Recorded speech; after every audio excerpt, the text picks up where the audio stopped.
Test, test, test, test. Voilà, là, vous m'entendez plus, hein?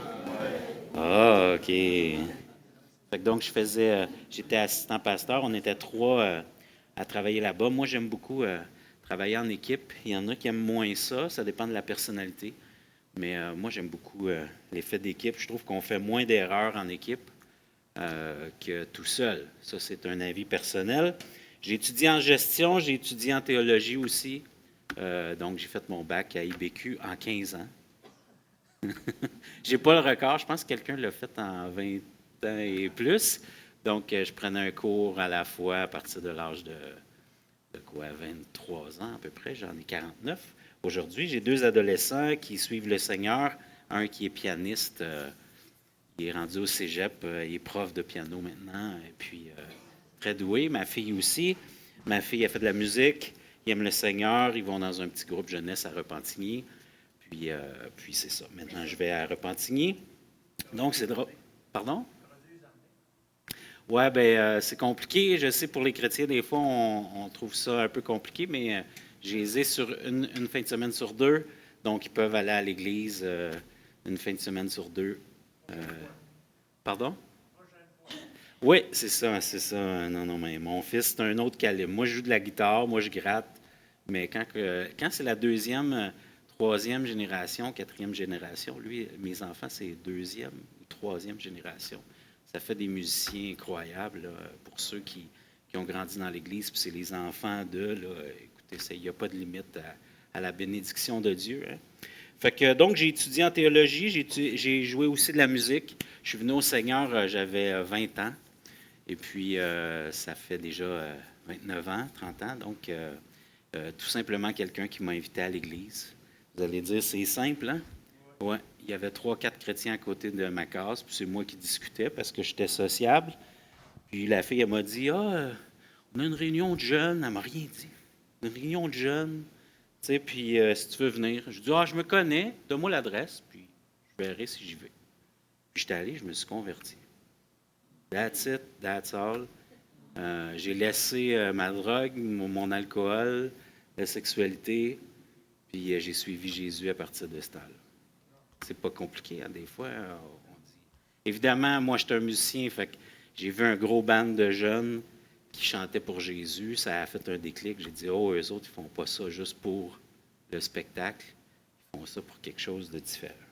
Donc, c'est ma conversion, puis peu à peu, je me suis marié aussi avec quelqu'un de chrétien. Puis j'ai eu 2 enfants, puis c'est ça. Puis le temps passe, puis maintenant je suis... c'est drôle, des fois, la vie, je vous raconte ça parce que je suis sûr que vous aussi, vous avez pris un chemin des fois que Dieu, il nous surprend. Je suis maintenant facteur, principalement le matin. Facteur, hein? Facteur. Pasteur, facteur, c'est pas si loin. Hein? C'est 2 lettres. 2 lettres. Puis aussi coach de volleyball pour ma fille, parce qu'il n'y avait pas de coach au secondaire. Puis là, par la bande, je suis devenu coach de volleyball. Bon, Dieu utilise ce qu'il veut, il fait ce qu'il veut. Je vais aller avec mes prédications.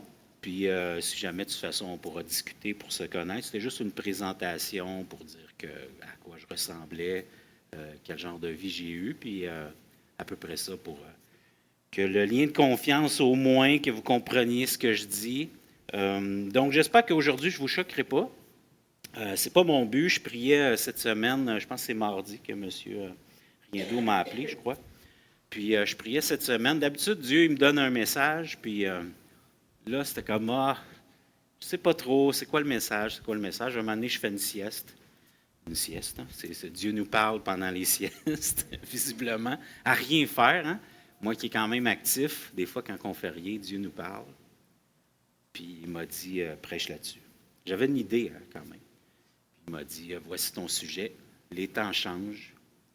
That's it, that's all. Voici mon sujet. Donc, tout se transforme rapidement, la technologie. On le sait, hein, ça va à la vitesse grand V, comme on dit. Les idées changent, les philosophies changent, les mœurs et les valeurs changent.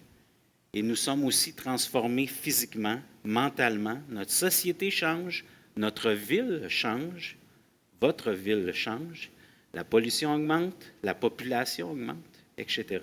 Ça bouge. La Terre bouge. Ça va vite, hein? Puis plus on vieillit, plus ça va vite. Moi, je me souviens, j'ai grandi à Laval, hein, la grande ville de Laval. Puis dans le temps, il y avait beaucoup moins de voitures quand même. C'était les années 80. Fait que maintenant, 400 quelques mille. Et puis il y a des grandes tours à bureaux. Il y a la place Belle pour les Rockets de Laval, pour ceux qui connaissent le hockey. Mais est-ce que c'est pour le meilleur ou pour le pire, les changements? Hein? Pour le pire. On va essayer de voir qu'est-ce qui est pire, qu'est-ce qui est bon. Anciennement, il y avait la télévision, maintenant, c'est les médias sociaux, hein? C'était juste différent. Les cellulaires, Internet, ça bouge tellement vite. Là, je fais un petit retour en arrière. La Révolution tranquille, je ne sais pas si ça vous dit quelque chose. En 1900? Oui, OK. Les années 60. OK, on résume ça, les années 60. Oh, là, je n'irai pas dans les détails, mais c'est juste pour un petit rappel. Je trouvais ça un beau clin d'œil. Je vous lis un texte. Si le catholicisme s'est longtemps méfié des sports et loisirs, on est loin, là, quand même, il se méfiait des sports et loisirs, le clergé québécois a compris dès la fin du 19e siècle qu'il valait mieux prendre le secteur en charge et en profiter pour éduquer la jeunesse aux valeurs chrétiennes entre deux courses à pied ou au beau milieu d'une journée de scoutisme. Bon, c'est France Lord qui a écrit ça. Spécialisé dans l'histoire des communautés religieuses, je ne lirai pas trop longtemps, ne vous inquiétez pas. Notre invité raconte que l'Église a longtemps contrôlé absolument toutes les activités sportives et tous les loisirs offerts à la jeunesse. Moi, je ne me souviens pas de ça, parce que moi, je n'ai pas eu ça, là. Ce fut pour l'institution un formidable espace de formation où transmettre les valeurs traditionnelles ou inculquer aux jeunes les grandes croyances chrétiennes. Vous allez comprendre mon point plus tard. Il voulait éloigner les jeunes de la délinquance. L'industrialisation et l'urbanisation du Québec transforment les mœurs. Désormais, la jeunesse est de plus en plus éloignée du monde du travail et elle dispose de temps libre après les cours et en saison estivale. Il faut éloigner ces jeunes de la rue et de toute possible délinquance, pense une Église traditionnaliste qui craint certains sports et loisirs dont les valeurs lui sont opposées. La boxe, là, ça date, hein? Trop violent. La natation, pas assez pudique. La danse, trop lascive. Le cinéma, trop souvent immoral, et ainsi de suite. On pourrait dire que tout va en s'améliorant. Hein? Déjà, l'Église catholique voulait resserrer, si on veut, mettre des règlements. Puis, nous, on n'est pas exempt de ça. Hein? On en a mis des règlements. Pour les plus vieux, on se souvient de certains règlements. Je suis sûr que Jean, il y a eu des règlements dans l'Église. On pourrait croire que ça s'améliore avec le temps. Moins d'abus, plus de connaissances, facilité, on communique facilement avec les médias sociaux. Je peux parler à ma sœur n'importe où, etc. L'égalité des sexes, diminution du racisme, ça devrait s'améliorer avec le temps, mais ça ne s'améliore pas. Il y a un problème dans la roue, hein, comme on dit. Donc, est-ce que c'était mieux avant? Non. C'était pas mieux avant. Bon, c'est sûr que ça s'empire, hein, je ne dirais pas le contraire, mais c'est un cycle. Salomon disait ça, hein, rien de nouveau sous le soleil, hein, qui était sage dans l'Ecclésiaste. Rien de nouveau sous le soleil. Il y a un cycle. La rigidité, la liberté, la rigidité, la liberté. Vous comprenez le mot rigidité, c'est-à-dire les règlements, la liberté.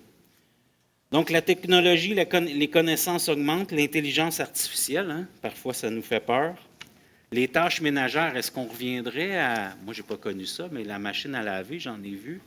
Tu sais, c'est que tu brassais, puis là, tu passais le rouleau de même pour sécher.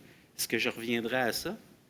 Je ne sais pas. Moi, j'ai fait le lavage hier, je l'ai mis dans la laveuse, j'ai mis du savon, parti ça, ça a éteint tout seul. Après, je le mets juste dans la sécheuse, puis that's it, that's all. Il me reste à le plier, tu sais. Mais ça m'a pris quoi? 10 minutes? En tout, total. Plier, c'est un peu plus long. Mais est-ce qu'on reviendrait en arrière? Est-ce qu'on reviendrait à...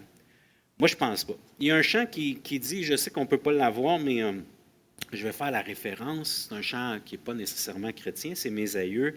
Ton arrière-arrière-grand-père qui avait... Vous connaissez ça? Oui, c'est absolument. C'est bon. Puis, oui, un peu. Il y a l'histoire du Québec. Il y en a d'autres aussi qui racontent l'histoire du Québec. Mais Bon, je ne la lirai pas parce que c'est quand même, je peux lire juste ton arrière-arrière-grand-mère, elle a eu 14 enfants, ton arrière-arrière-grand-mère en a eu quasiment autant, et puis ta grand-mère en a eu 3, c'était suffisant, puis ta mère n'en voulait pas, toi, tu étais un accident. Il y a d'autres paroles comme ça, j'en nomme juste une parce que je ne veux pas toutes. On l'aurait écouté, hein? C'est pas-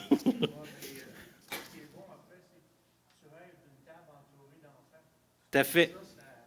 On revient à ça, tout à fait. On revient à ça.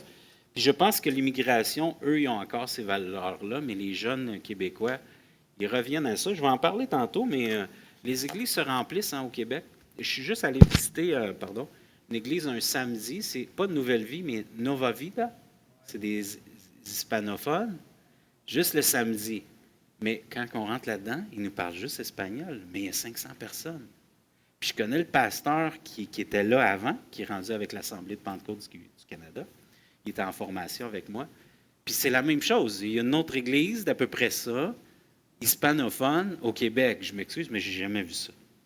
C'est sûr qu'il y a des immigrants, mais les plus vieux d'entre nous n'ont jamais vu ça en peu de temps, comment l'Église avance. Puis les églises avancent. Là, vous allez dire, ouais, mais nous autres, on est petits. Peu importe. Moi, je suis là pour prêcher. Le réveil est là. Les églises avancent. Tenez-vous prêts, comme on dit. Puis on va voir ensemble ce que Dieu a à nous dire, comme individu, puis comme Église aussi. Puis je sais que je ne suis pas parfait. Je ne sais pas vous autres si vous êtes parfaits. Essayez. Oui, il y a un parfait dans la salle. Que le parfait lève la main ou que. Ou que, c'était quoi dans l'histoire de Jésus, que celui qui n'a pas commis péché jette la première pierre? C'est inversé. Donc, prenez ce que Dieu a à dire ce matin. Laissez faire mes petites erreurs, mes façons de communiquer. Parfois, je suis extravagant, j'ai beaucoup de mots, j'ai des expressions, des fois, je peux choquer un peu. Laissez faire ça de côté. Entendez le message que Dieu a pour vous et pour l'Église. Amen. Donc, on continue. Les temps changent, nous en sommes conscients. On n'est pas fous, là. Hein? L'Église aussi, d'ailleurs, change. Vous savez, l'Église en général change, se transforme. Dans le monde, elle change. Hein? Moi, j'ai 2 adolescents. La musique n'est pas pareille que dans notre temps, ou quand moi, je suis arrivé au Seigneur, dans les années 90. On jouait dans les années 90, 95. À l'église où j'allais, ils jouaient déjà des chants des années 70 à peu près. Et eux, c'est une autre génération, la musique, c'est intéressant tout ça. Donc, les plus vieux se souviennent quand les évangéliques étaient persécutés. Jean est là, il va sûrement se souvenir de ça, M. Riendo. Vous savez que les plus vieux chrétiens sont devenus anglophones. Hein?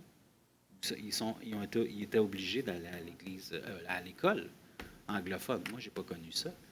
Mais quand même, ça veut dire qu'au Québec, il y avait des choses qui se passaient. Quand tu te convertissais, quand tu n'allais pas à l'église catholique, tu étais le méchant, puis tu perdais des affaires, tu perdais des droits, tu pouvais perdre ton travail. Moi, je ne connais pas ça personnellement, mais il y a des gens à qui ça peut arriver. Aujourd'hui, pensez-vous que vous perdez votre travail parce que vous êtes chrétien? Non, je ne pense pas. À mon travail, je parle de Jésus librement. Ils savent que je suis pasteur. Ça ne change absolument rien. Puis j'ai des musulmans qui font le ramadan, parce que c'est le ramadan actuellement. Puis les Québécois maintenant sont ouverts. Puis il y a donc beaucoup moins de persécutions parce qu'il y a beaucoup d'immigration, les temps ont changé, etc. Donc, ce que je veux dire, c'est que les temps ont changé. Avant, il y avait la persécution, mais là, elle est beaucoup moindre. Est-ce que ça veut dire qu'il y a d'autres choses qui nous attaquent?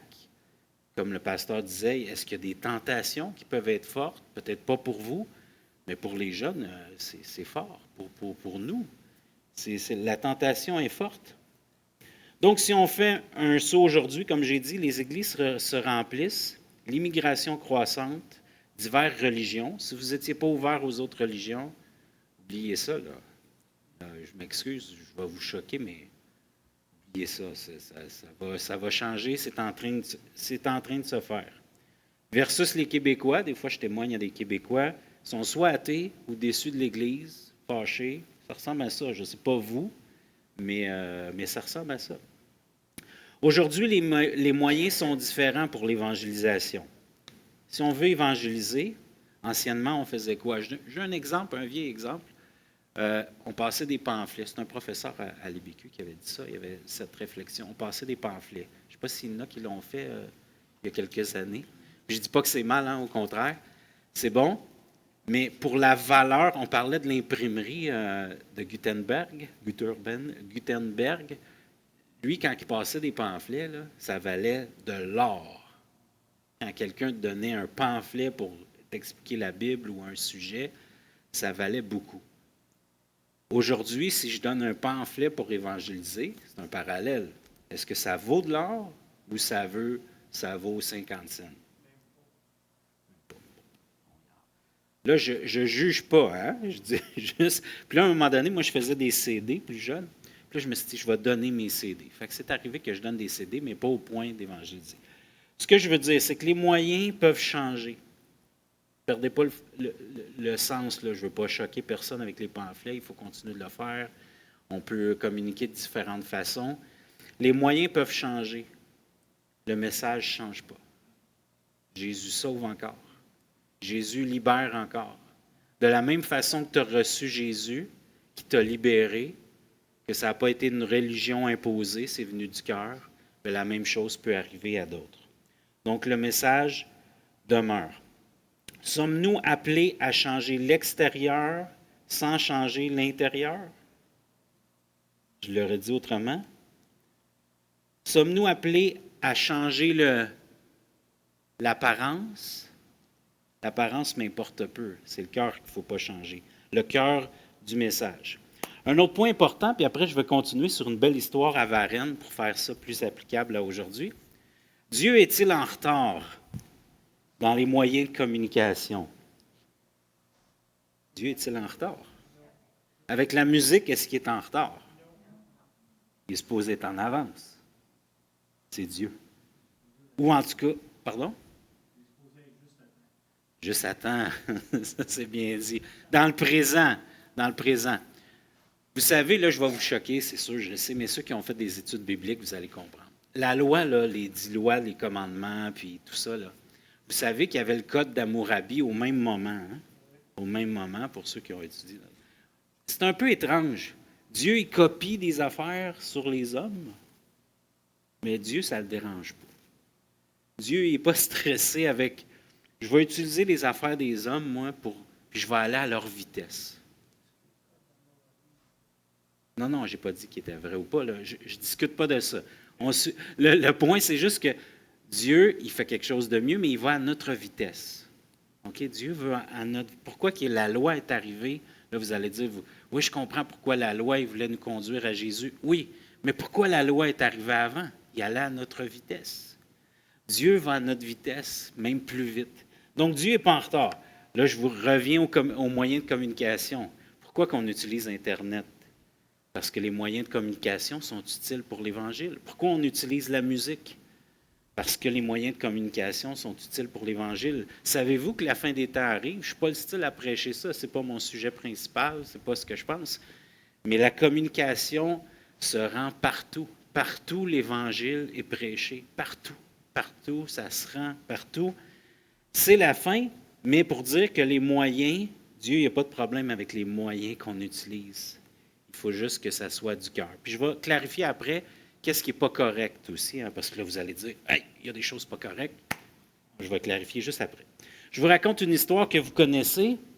Marguerite Diouville, son grand-père, c'était René Gauthier. C'est pas la rue ici? Vous connaissez ça, hein? Peut-être que vous connaissez tout ça. Mais moi, je ne savais pas qu'elle venait de Varennes. Je ne savais pas. Mais bon, c'est ce que ça dit. Donc, le 27 août 1947, une ordonnance lui confie, c'était une femme, il y a même eu un reportage sur elle, je ne sais pas si vous écoutez des fois la télévision, sur elle, qui avait une femme qui avait pris la charge d'un hôpital quand même. Hein? Puis c'était une sœur grise. Donc, une ordonnance lui confie effectivement l'administration de l'Hôpital général de Montréal, mais c'est un établissement endetté. OK, c'est une femme, mais on lui donne un hôpital endetté et en mauvais état dont elle hérite. qu'à cela ne tienne, le 7 octobre, elle s'y installe avec 6 consoeurs et veille à réaménager les lieux, jusque-là réservés aux hommes exclusivement. Elle ouvre l'hôpital aux pauvres des deux sexes, ainsi qu'aux soldats infirmes, aux personnes âgées, aux filles mères, aux enfants trouvés et aux orphelins. Les sœurs grises, je ne sais pas si vous saviez d'où ça vient, mais grise, ça voulait dire éméché, saoul, parce que son mari, c'était un alcoolique. Il est mort jeune. Vous savez c'est quoi, c'est quoi cette histoire-là? Peu importe, ce que je veux faire, c'est que vous donnez Dieu, il est proche. Il est proche des pauvres, il est proche des gens, il est proche d'ici. Il est ici aussi. Dieu a déjà agi avec Mme Diouville. Il veut le faire encore ici. Jésus, qu'est-ce qu'il a fait? Il a quitté le ciel, puis il est venu à terre. Il est venu parmi nous. Il ressemblait à un de nous autres. Pareil. Il ne s'est pas mis prince. Il aurait pu venir en roi, mais il s'est fait homme. Hein? Il s'est fait homme. Il est venu parmi nous, bien terre à terre. Il a même, ça a l'air qu'il a porté sa croix à peu près 200 livres. S'il y a quelqu'un qui dit non, c'est pas ça exactement, je mets à peu près 200 livres avec le bois pas sablé sur le dos. Il a fait ça, Jésus, pour les autres. Donc, je peux dire la même chose. Marguerite Diouville, elle a étudié, le séminaire, tout ça, on sait qu'elle est catholique, mais elle a donné sa vie. Il faut faire pareil. Pas mettre des règlements, je vais clarifier après, mais donner sa vie. Ce n'est pas la même chose. Regardez d'autres religions, vous allez être surpris. C'est encore mettre des règlements. Nous, ce n'est pas la même chose. C'est Jésus qui sauve. Il met les lettres de la loi dans ton cœur. Quand je me suis converti, il n'y a personne qui m'a dit de ne pas mentir. C'est venu dans mon cœur. Moi, je le savais déjà. De ne pas faire telle affaire, pas faire telle affaire, pas faire les 10 commandements, d'obéir aux 10 commandements. Personne ne me l'a dit, c'était écrit. Tout d'un coup, ça s'est écrit. Il y a des mélanges intéressants. On l'a vu dans l'Église catholique, hein, c'est comme un ancien. C'est comme si. Je ne peux pas trop parler contre les autres religions, vous savez, des fois c'est public. Mais ça devient difficile des fois de dire son opinion, mais je le dis quand même. L'Église catholique, c'est comme un mélange de l'Ancien et du Nouveau Testament.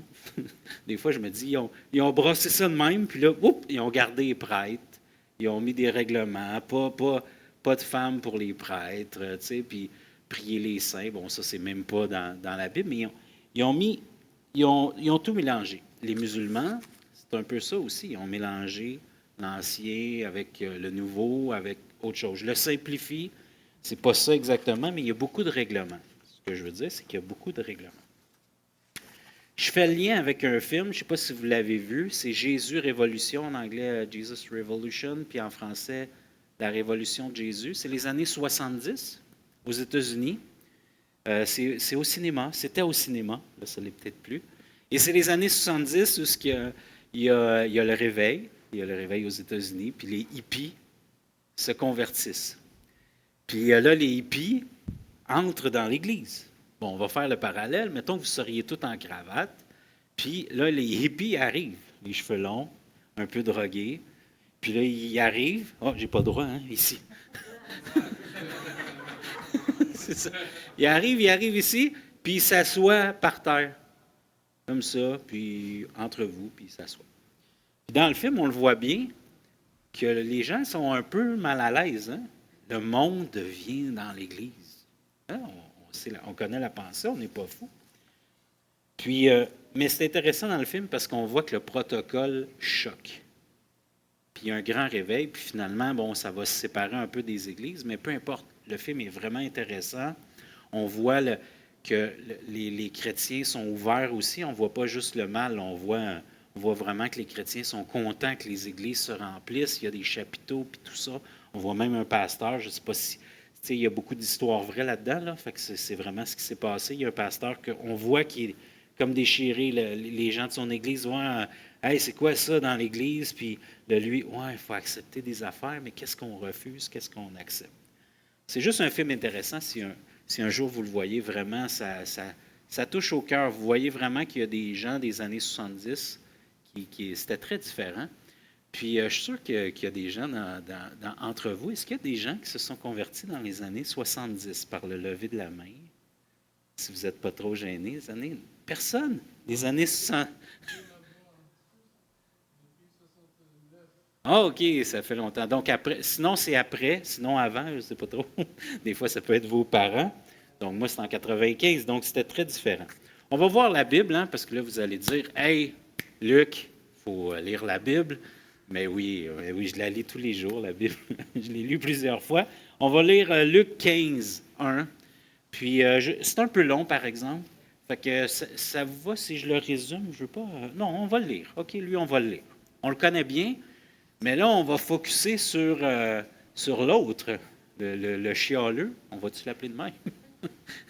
Ou le religieux, on ne sait pas trop. Mais le fils prodigue, lui, c'est le fils prodigue, on le connaît. Mais l'autre, comment il réagit? Fait que 15.1, Luc, c'est ça, Luc? Ah oui, OK. Puis on comprend le contexte, mais je vais le rappeler tantôt. Tous les publicains, les gens de mauvaise vie s'approchaient de Jésus pour l'entendre. Ça dérange si je regarde là ou sur la vidéo? Je ne sais pas si j'ai la même traduction. Fait qu'on continue. Et les pharisiens et les scribes murmuraient, disant, cet homme accueille des gens de mauvaise vie et mange avec eux. Et là, je me demande si... Non, c'est pour moi, je me suis trompé. Je m'excuse. C'est peut-être un peu plus loin. Ah oui, c'est 11. Est-ce qu'il est trop tard pour aller à 11? Ou sinon... Il dit encore, un homme avait 2 fils. Voici la parabole du fils qui va revenir. On continue. Le plus jeune dit à son père, mon père, donne-moi la part de bien qui doit me revenir. Et le père leur partagea son bien. Peu de jours après, le plus jeune fils, ayant tout ramassé, partit pour un pays éloigné où il dissipa son bien et vivant dans la débauche. Continue. C'est trop loin, hein? Ouais. Mais sinon, je peux continuer sans le texte. Ouais, désolé. Lorsqu'il eut tout dépensé, une grande famine survint dans ce pays et commença à se retrouver dans le besoin. Je ne sais pas si je vais skipper. OK, on va skipper, on va aller à 27. Vu que vous connaissez le texte, c'est pas grave, je vais le résumer. Fait que 15-27, je m'excuse. C'est du sport, là, suivre. 15-27. OK, c'est bon. Ce serviteur lui dit, ton frère est de retour, et parce qu'il l'a trouvé en bonne santé, ton père a tué le veau gras. Continue. Pour la fin.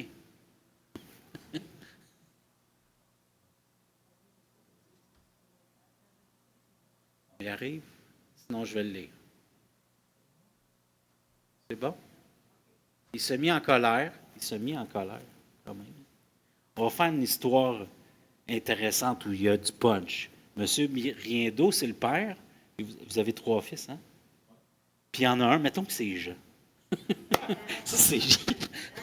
Jean, il s'en va, puis il dit, donne-moi ma part. Donne-moi 200 000, là, puis je reviendrai, moi, de toute façon. Donne-moi mon argent tout de suite. Là. Quand tu vas mourir, là, il va être trop tard. Donne-moi mon argent tout de suite. Fait que je veux mon argent, puis il part. Puis là, Simon, que je connais, là, il dit, il est en colère parce que là, Jean est revenu à la maison. Lui, il a tout dépensé. Moi, je suis resté à la maison, je suis sage. Tu sais, quand même, juste, je fais une image hein, pour qu'on comprenne, il y a des émotions là-dedans. Là. Ce n'est pas juste un texte sans émotion. Donc, il se mit en colère et ne voulut pas entrer. Son père sortit et le pria d'entrer. Ah oui, Jean. Jean, il ne m'aimera pas. Il pria d'entrer. Mais il répondit à son père, voici, il y a tant d'années que je te sers sans avoir jamais transgressé tes ordres et jamais tu ne m'as donné un chevreau pour que je me réjouisse avec mes amis. Et quand ton fils est arrivé, celui qui a mangé tes biens avec des prostituées, c'est pour lui que tu as tué le veau gras? Mon enfant, lui dit le père, tu es toujours avec moi et tout ce que j'ai est à toi. Mais il fallait bien s'égayer et se réjouir parce que ton frère que voici était mort et qu'il est revenu à la vie, parce qu'il était perdu et qu'il est retrouvé. Amen. Intéressant comme texte, hein? On voit souvent le fils prodigue, mais il y a un monsieur en colère. Il y a un fils en colère. Puis Jésus, on l'a lu un peu, c'est drôle, hein? C'est parce qu'il y avait des religieux dans la place qui fait ça.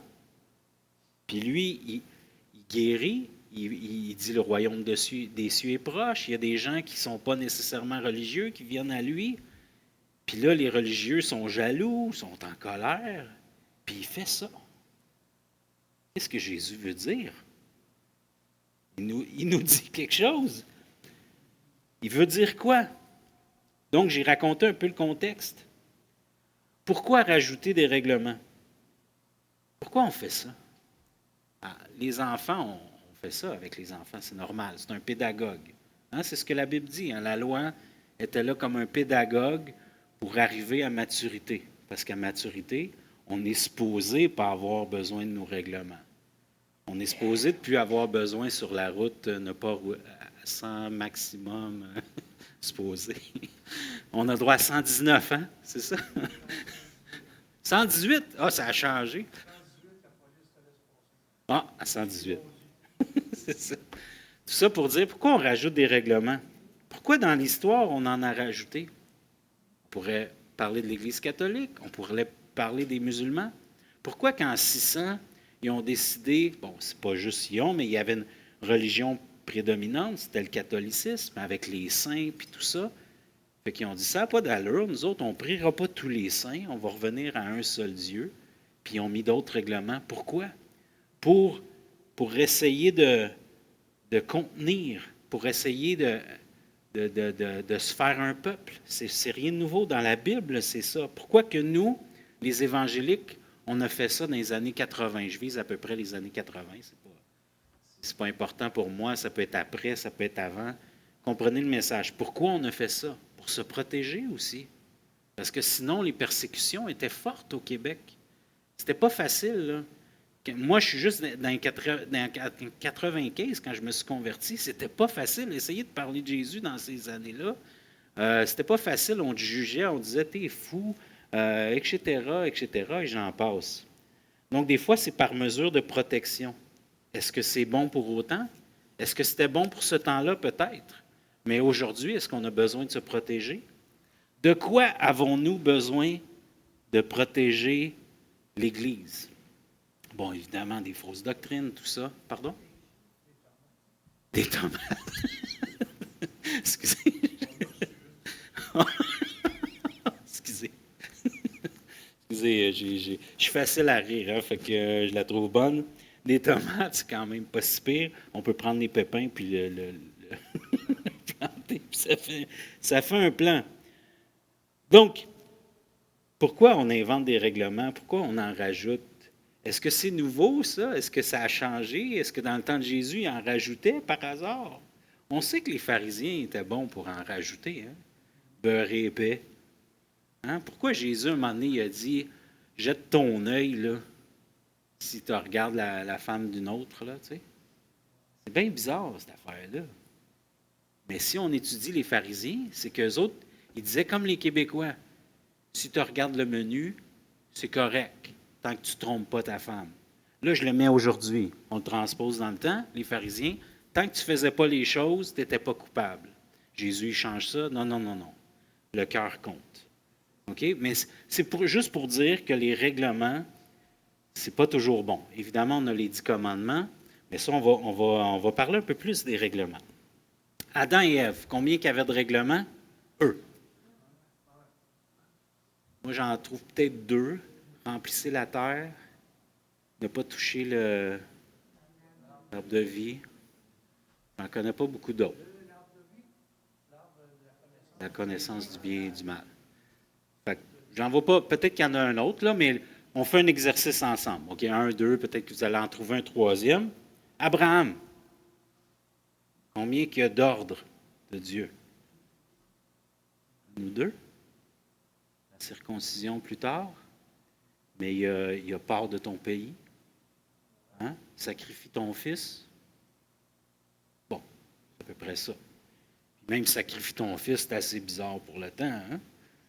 Mais pas pour eux. Sacrifier un fils dans ce temps-là, quand je vous dis Dieu il va à la vitesse des humains, sacrifier un fils dans ce temps-là, ça se voyait. Parce que moi puis vous, là, moi, on m'aurait dit, sacrifie ton fils. J'aurais dit, non, Dieu, c'est pas chrétien, c'est pas toi qui me parles. Mais Abraham, il n'a pas dit ça parce que les autres peuples environnants. Mais je reviens. Donc, Abraham, 2-3 règlements. Les 10 commandements, à part les lois légales, médicales, puis tout ça, il y en a 10. Puis il se résume, Jésus va les résumer en 2. Aime ton prochain comme toi-même, puis on va dire c'est 3. Faut que tu t'aimes toi-même, t'aimes ton prochain, t'aimes Dieu. On va dire 3, là, hey, c'est choquant que j'en dise 3. Mais il y en a 2. Paul, il dit quoi, lui? L'apôtre Paul? Bonne question. Acte 15, 28. Super intéressant, je l'ai mis. Lui, je devrais avoir le bon. Il y a un contexte, hein? C'est la circoncision. Mais là, je le résume parce que vous connaissez le texte, sinon vous irez le lire au complet. Le Acte 15, c'est vraiment un texte très important. Puis, il y avait des chicanes dans l'Église. Il y a des gens qui se convertissent, des païens qui se convertissent. Fait que là, ça brasse. Puis là, les Juifs, ils disent « Ouais, mais on met-tu la circoncision, on ne la met pas? » Puis c'est à peu près ça. Puis ils chicanent, hein? Ils chicanent. Vous lirez le texte, ils chicanent. Puis là, ça, c'est Jacques après discussion avec les pasteurs, dirigeants, Paul, etc. « Car il a paru bon au Saint-Esprit à nous de ne vous imposer d'autres charges, c'est écrit dans une lettre, que ce qui est nécessaire.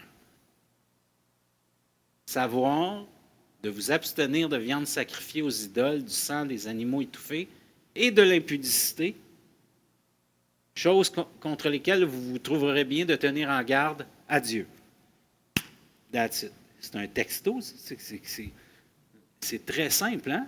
C'est pas un long texte. Voici, je règle, puis un peu plus tard, vous lirez, ça dit de toute façon, ils ont entendu parler des 10 commandements puis la loi de Moïse. Ça, c'est intéressant. Là, c'est le mot pornéa. Les autres, le sacrifier aux idoles, le sang, tout ça, c'est très juif là, comme fonctionnement. Donc, je ne sais pas si ça s'applique aujourd'hui. On va dans l'application. Est-ce que ça s'applique aujourd'hui? Je vous avoue que de quelle façon je l'appliquerais? Est-ce que je mange cachère? Dans ce cas-là, je ne l'appliquerai pas. Mais on va garder le principal, qui est le mot pornéa, l'impudicité. C'est le mot pornéa, hein? Donc, tout ce qui inclut la sexualité avant le mariage, mais c'est beaucoup plus fort que ça, la pornographie, les gens qui ne se marient pas entre eux, qui couchent à droite puis à gauche. On va inclure aussi l'homosexualité, évidemment. Mais ce n'est pas focus, là, c'est vraiment globalement. Donc, c'est comme si... Puis, on va être honnête. S'il y a quelque chose qui est différent entre nous, les chrétiens, et les non-chrétiens, oui, c'est le langage, mais c'est le mot pornéa. Non?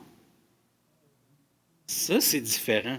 Moi, au travail, quand ils savent que, OK, t'attends au mariage avant d'eux, puis tu ne couches pas si tu rencontres quelqu'un. Non? Ah! Ils ne comprennent pas, hein? Ça ne se comprend pas. Fait que tout ça pour dire, ça, on ne le niera pas dans l'Église. Puis là, je ne veux pas parler de l'homosexualité, LGBTQ, je ne sais pas trop.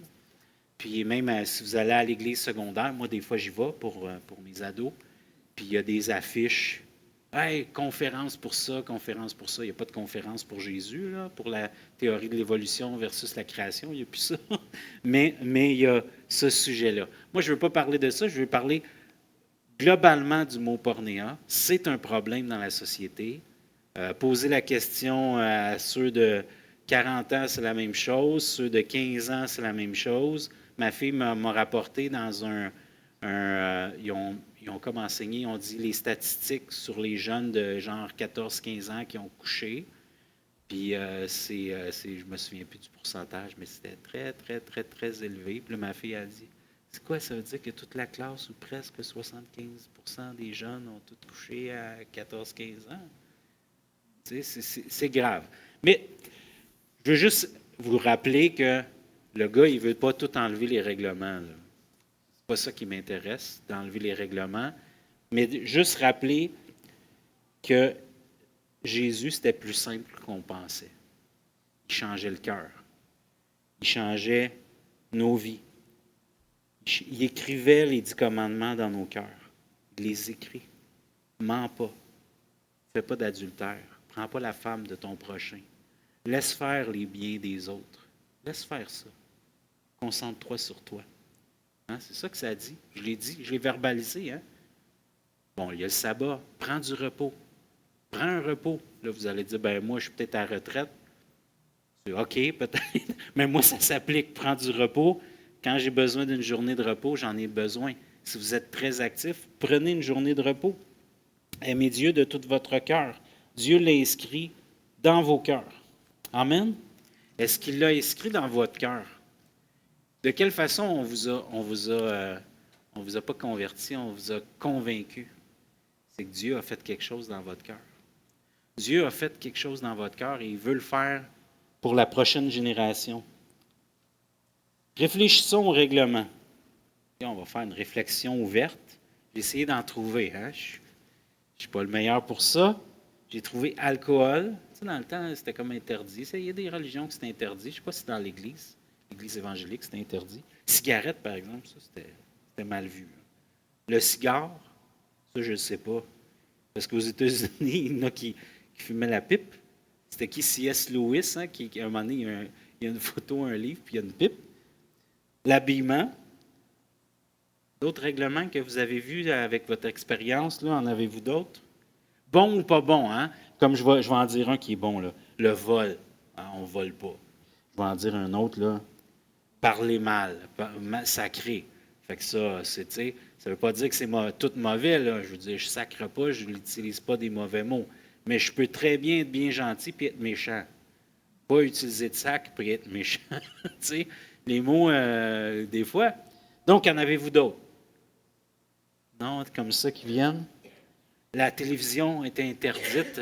Certaines années, c'était interdit, oui.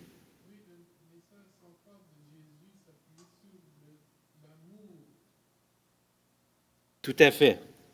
Tout à fait. Évidemment, il ne faut pas marcher tout croche. Là. Jésus, il a dit, tout à fait, mon frère, il va dire aussi que celui qui n'a jamais commis de péché jette la première pierre. Puis après, il va dire, va et ne pêche plus.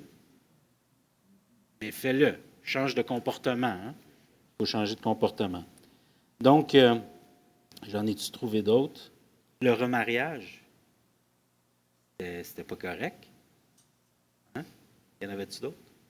Les pasteurs ne pouvaient pas se remarier, sinon ils perdaient leur poste, mais ça a changé. Ça a changé. Parce que, je vous pose une question intéressante. Mettons que vous êtes pasteur, puis là, il y a une femme qui vient, puis ça va arriver. Il y a une femme qui vient, puis elle a 3 enfants, 2 enfants. Puis là, elle vient avec un gars. Fait que là, vous jasez, tu sais. Puis là, finalement, elle aime le Seigneur, elle chante, tout ça. Puis là, qu'est-ce que vous allez dire? C'est une réflexion ouverte. Mettons que l'enfant, c'est son enfant au gars. L'autre enfant, c'est un enfant d'une autre personne. Elle n'a pas été mariée.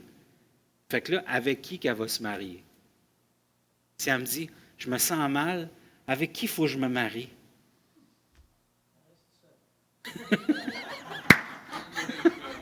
Ça, c'est une solution simple, hein?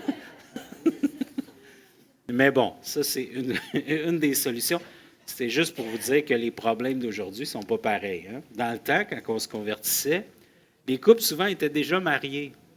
Il y avait des enfants, pas d'enfants. Ils l'avaient fait avant le mariage. Là. Il n'y a personne qui a dit « pas correct », mais ils l'avaient fait. Mais c'est pas grave. C'était facile. Le problème était facile. C'était une autre génération, vous allez dire.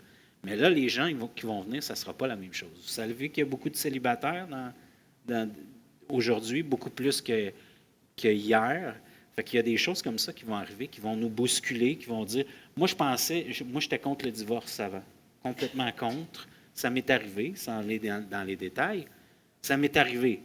Bon, moi je peux devenir pasteur dans les assemblées de Pentecôte parce que lorsque nous, on va dire que ce n'est pas de notre faute, là, je ne sais pas trop comment le dire, mais en tout cas, je ne vois pas dans les détails.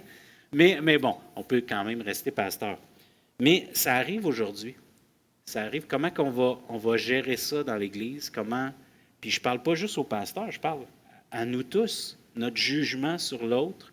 Moi, avant, je jugeais. Vous n'avez peut-être jamais fait ça, mais moi, je me disais, non, moi, ça ne m'arrivera jamais. Moi, tu sais, non, tu restes jusqu'à la vie, à la mort, puis c'est tout. C'est ce que je pensais. Mes parents ont fait la même chose jusqu'à la vie, la mort. Mais si l'autre ne croit pas ça, bon, c'est une autre chose. Mais tout ça pour dire, moi, mon but ce matin, c'est vraiment vous partager quelque chose de différent, vous dire que les temps changent et qu'il faut s'adapter. Sans changer le message, sans changer que les 10 commandements ou le pornéa, comme je vous ai dit, ça demeure. Il faut être droit, il faut encourager mes frères, mes sœurs, restons droits, restons fidèles au Seigneur. Allons et ne péchons plus. Mais le Seigneur veut nous amener plus loin. Comme Église, il veut vous amener plus loin. Comme individu, il veut vous amener plus loin. Où est-ce que Dieu veut vous amener? Est-ce qu'il a fini avec vous? Est-ce qu'il a fini avec moi? Il n'a pas fini. Il n'a pas fini.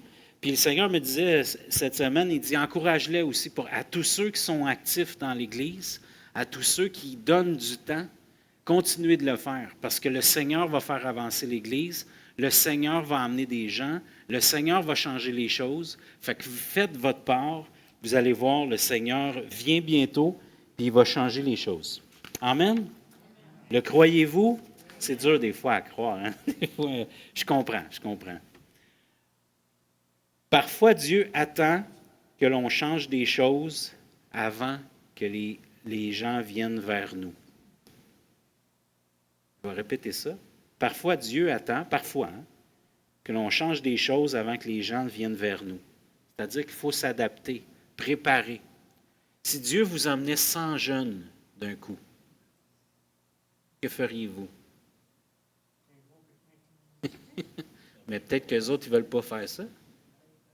Qu'est-ce qu'ils veulent faire?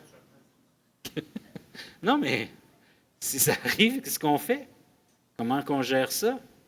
Les chums, les blondes, hein, qu'est-ce que c'est ça? Tu sais, c'est pas facile, ils ont tous leurs défis. Moi, j'entraîne des filles de 15 ans. Toutes des filles. Il y a des chrétiennes là-dedans, à l'école secondaire. Je ne sais pas pourquoi, mais Dieu m'a fait aller là. Qu'est-ce que tu veux? Des fois, il manque de coach dans les écoles. Il voulait même m'engager comme prof d'art plastique. Là, je dis tout sauf l'art plastique. Je peux pas. J'ai un bac en théologie. Art plastique, c'est comme musique, c'est correct. Mais tout ça pour dire qu'il y a tellement de besoins. Fait qu'il m'engage, mais je dis, tu sais, je veux juste faire 3-4 heures. Mais je ne sais pas s'il y en a qui travaillent avec les adolescents et les adolescentes. Mais ça a des émotions, là. Des hauts, des bas, les chums, les blondes. Ah. Puis moi, j'écoute ça, puis il faut que je coach. J'en ai 49. Puis je dis, il y a trop d'émotions. Non seulement les jeunes filles, je suis un homme, là. Non, mais tu ne vas pas pleurer parce que tu manques ton coup. Tu ne vas pas commencer à te comparer à l'autre parce que... Non, mais c'est ça. Ce que je veux dire, c'est que Dieu m'a emmené là pour m'adapter. Il faut que moi, comme individu, je m'adapte. C'est difficile. J'en ai 49, ils en ont 15. Il faut que je m'adapte. Il faut que je sois cool. Il faut que je me taise des fois. Il faut que je sois leur coach. Il faut que je sois leur conseiller des fois. Je n'ai pas trop le droit de parler de Jésus, mais quand même. C'est un défi. Quel est votre défi à vous? Si Dieu amenait des jeunes, quel est votre défi à vous? En rencontrer? Aller voir vos petits-enfants? Vos enfants? Je ne sais pas. Vous comprenez, Dieu, si Dieu veut vous amener des gens, si Dieu veut faire un changement, il faut que nous, on se prépare et on s'adapte. Je vous le dis, c'est pas facile. C'est pas facile pour personne de s'adapter, là. Leur musique, un moment donné, ils ont mis leur musique, puis je comprenais à moitié les paroles, je l'ai mis une fois. C'était pas des chrétiens, là. Une fois, puis là, après 2 heures, OK, c'est assez, je ne suis plus capable. Mais je l'ai fait au moins, j'ai fait un effort de dire, OK, c'est correct. Puis vous seriez surpris, il me parle d'affaires que sais, ils vont me demander conseil des fois. Pas tout le temps, là. Mais tu sais, moi qui ai 49 ans, qui donne des conseils à des petites de 15 ans, tu sais. Mais quand même, c'est la vie, s'adapter. C'est pas facile le changement. Et plus qu'on vieillit, moins que c'est facile. Hein? Vous n'avez jamais entendu dire « Tu ne me changeras pas à mon âge? » Non, vous n'avez jamais dit ça. Celle-là, quand je l'ai entendu, j'ai fait il n'y a pas d'âge pour changer. Oui, c'est sûr qu'on s'améliore avec le temps. On est supposé de s'améliorer avec le temps. Moi, j'espère que je me suis amélioré avec le temps. Je suis moins brusque, je suis plus fin. J'ai toujours été fin, mais plus patient, plus compréhensif, plus. Oui, c'est ce que je dis, hein? C'est pas. Mais on s'améliore avec le temps, mais ça ne veut pas dire qu'il ne faut rien changer. Le statu quo, c'est toujours plus facile. Je dépasse-tu mon temps? Non. Le statu quo, c'est plus facile. C'est plus facile de rester à ma job, moi, comme facteur. Je resterai là tout le temps. Non. Mais, tu sais, puis le Seigneur, il me dit peut-être, OK, prépare-toi, il va y avoir des changements dans 4-5 ans. Facile pour moi, le fonds de pension, assurance, facile de rester là. Des fois, Dieu nous appelle comme pasteur. Des fois, Dieu va vous appeler comme pasteur jeunesse, comme à donner du temps, etc. Mais tout le monde a ses défis. Ce que je veux dire, c'est que tout le monde a ses défis. Le statu quo, c'est plus facile. Beaucoup de jeunes vont se convertir. Je vous le dis, comme les années 70. Déjà, le réveil arrive. Peut-être vous n'en êtes pas conscient ici, mais le réveil est là. Il est là. Des conversions, il y en a. Des vraies conversions, vous allez dire, non, ce n'est pas des vraies conversions. Non, non, comme dans mon temps, une vraie conversion. Quand quelqu'un dit, j'ai tout laissé, puis j'aime Jésus, ça, c'est pas une vraie conversion, puis tu vois les actions, tu dis, il y a quelque chose qui se passe. Le grand problème des jeunes, je vous le dis, les relations amoureuses. Il va falloir les conseiller. C'est pas facile, hein? On ne peut pas juste leur dire marie-toi ou reste tout seul. J'utilise. Reste tout seul, c'est plus simple. Marie-toi. Là où le péché abonde, la grâce surabonde. Hein? La grâce surabonde. Ça veut-tu dire qu'on accepte tout? Non, absolument pas. Moi, je suis du genre à me plier. Quand je me suis converti, c'était les années 95, j'étais dans une église où ce qu'il fallait porter la cravate. Je l'ai portée. Ça ne m'a pas dérangé. Mais je suis beaucoup plus heureux comme ça. Parce que c'est plus moi. Mais on m'a moulé, puis moi, ma personnalité, c'est correct. C'est pas tant de changer toutes les choses. Je suis prêt à me mouler. Donc, le péché abonde, la grâce surabonde. Ne mettons pas des règlements qui ne sont pas bibliques. Même Jésus va corriger ça. Il va plus loin. Il va dire quoi à ceux qui mettent trop de règlements? Hypocrites. Je ne sais pas, mais ça résonne, moi. Pas pour moi personnellement, mais quand Jésus dit hypocrite, pourquoi il dit ça? Tu mets trop de charges que les gens ne peuvent pas porter. Laissez faire les règlements. On parle des règlements moins importants. Hein? Là, je ne veux pas tout changer. J'ai un chant qui dit ça, je ne veux pas tout changer. Je veux juste qu'on revienne à l'Évangile, celui qui sauve. Activons-nous encore. Dieu vous appelle à faire l'Église, à construire l'Église. Vous êtes l'Église. Jésus, c'est la tête. Vous êtes l'Église. Ce n'est pas les murs, l'Église, c'est vous êtes l'Église. Je suis l'Église. Moi puis Jean qui chantait, nous étions l'Église. On le ressentait. Hein? Moi, je l'ai ressenti. On chantait, puis il y a quelque chose. Il y a quelque chose. Tu sais, on sait, entre les croyants, il y a quelque chose de puissant. Ce n'est pas à cause des règlements, c'est parce qu'on a vécu. On sait qui est Jésus. On a quelque chose de semblable. C'est quelque chose de puissant qui change nos vies, qui nous pousse au changement, qui nous pousse à bien faire, qui nous pousse à être fidèles, qui nous pousse à donner au prochain. On a parlé de Mme Diouville. Peut-être que le Seigneur, il vous dit donner aux pauvres. Je ne sais pas, moi, je ne sais pas ce que Dieu veut vous donner comme Église, où est-ce que Dieu veut vous amener, parce que vous avez des moyens que d'autres n'ont pas. Peut-être c'est aider des missionnaires, je sais que ça, vous le faites déjà, mais on ne sait pas ce à quoi on est appelé comme Église. Puis le Seigneur, même les petites églises, les moyennes ou les grandes, dans la fin des temps, vous allez voir, ça va se bousculer des églises. La Bible va dire qu'il va même manquer de monde, là. Même les plus jeunes d'entre nous qui ne sont pas tant expérimentés, on va les utiliser parce qu'il va manquer de gens qui vont avoir étudié, qui vont avoir été formés, tout ça. Il y a un temps qui vient où les choses vont changer. Il y a un temps qui vient, puis vous le savez avec les nouvelles, puis c'est pas mon style de prêcher ça, mais plus que je vieillis, plus que c'est wow, là, il y a des choses qui arrivent, il y a des choses qui changent, il y a que ce soit en Israël, que ce soit dans le monde, ça ne s'améliore pas. Mieux, c'était peut-être hier, mais là, le mieux, on ne sait pas à quoi s'attendre. Donc, préparons-nous comme individus. Le Seigneur revient bientôt. Comme individu, tu ne sais pas combien d'âge qui te reste à vivre. Je ne sais pas combien d'âge qui me reste. Des fois, on part plus vite. Il y en a d'autres qui se rendent jusqu'à 100 ans. Mais merci Seigneur. Mais on ne sait pas quand est-ce qu'on va rejoindre le Seigneur. Donc, préparons-nous, puis activons-nous dans cette Église, puis à servir les uns les autres. Puis Jésus a servi comme serviteur. Non, il a montré l'exemple, autrement dit. Il a montré l'exemple en étant serviteur les uns des autres. Êtes-vous le serviteur les uns des autres? Est-ce que je suis le serviteur de M. Riendo? Est-ce que je suis serviteur de l'Église ici? Absolument. Je ne suis pas venu pour tu sais, quand j'ai quitté ONSIC, je me suis dit dans mon cœur, j'ai dit, le titre de pasteur, ce n'est pas ça qui est important. Je veux servir l'Église.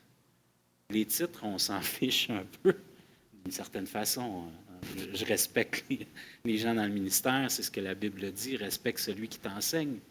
Mais l'important, c'est servir l'autre. Puis servir à la bonne place, être utilisé. Évidemment, il y en a qui ont des talents qui sont évidents. Moi, la musique, c'est assez évident. Il y en a, Jean aussi, c'est assez. Il y a des talents qui ressortent, des dons aussi spirituels qui ressortent de chez vous, de vous. Des fois, on ne sert pas à la bonne place, on n'est pas très doué. Tu sais, des fois, on met quelqu'un tellement gêné à l'accueil. C'est un exemple extrême, là. Mais quand même, on l'a déjà vu. Moi, je l'ai déjà vu en école du dimanche. À un moment donné, je me suis dit, non, je vais le faire, l'école du dimanche, parce que la personne n'est pas très douée pour faire ça. Ça arrive, hein? Dans la vraie vie, ça arrive. Dans la vraie vie de l'Église, des fois, on est comme à une place où, OK, bon, on va le faire en attendant, parce qu'il y a quelqu'un qui pourrait être encore meilleur. Jean, tu as des enfants, Jean? Oh, tu n'as pas d'enfants? Je ne savais pas. Je suis désolé, je ne savais pas. Puis, moi, j'ai des enfants, mais je sais très bien qu'un jour, je ne jouerai plus de la guitare. Parce qu'il va y avoir des remplaçants bien meilleurs que moi. Bien meilleurs que moi, il va avoir des remplaçants. Pas surtout, mais vous comprenez ce que je veux dire? Je le forme, il est avec moi, on joue ensemble, puis là, il comprend vite. C'est un musicien. C'est un exemple pratique pour dire, il faut œuvrer, être utile au Seigneur, puis le Seigneur veut peut-être t'utiliser en évangélisant des gens âgés. Peut-être il veut t'utiliser avec des jeunes. Je ne sais pas ce qu'il veut faire pour toi, avec toi. Mais réponds à l'appel. Puis je vais juste prier en terminant. Monsieur Riendo, est-ce que vous allez venir après moi ou terminer la réunion? Non? C'est comme vous voulez. OK. Alléluia. Alléluia. Je sais, je vais peut-être faire un changement. Je ne sais pas si vous allez couper la caméra. Je peux pas le savoir. Là. Je ne suis pas habitué ici. Mais s'il y a 2, 3 personnes qui veulent venir en avant et que je prie pour eux, on coupera le micro, peu importe, là, je ne sais pas comment vous fonctionnez. Puis là, je vais prier globalement, ou ça sera après, il n'y a pas de problème. Si M. Riendo veut prier avec moi, pas de problème aussi. Alléluia, Jésus. Jésus. Seigneur, je sais que c'est un message un peu percutant, un peu...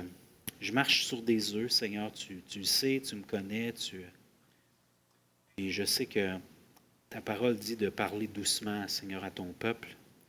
Seigneur, de les encourager, de les éclairer aussi sur certains sujets.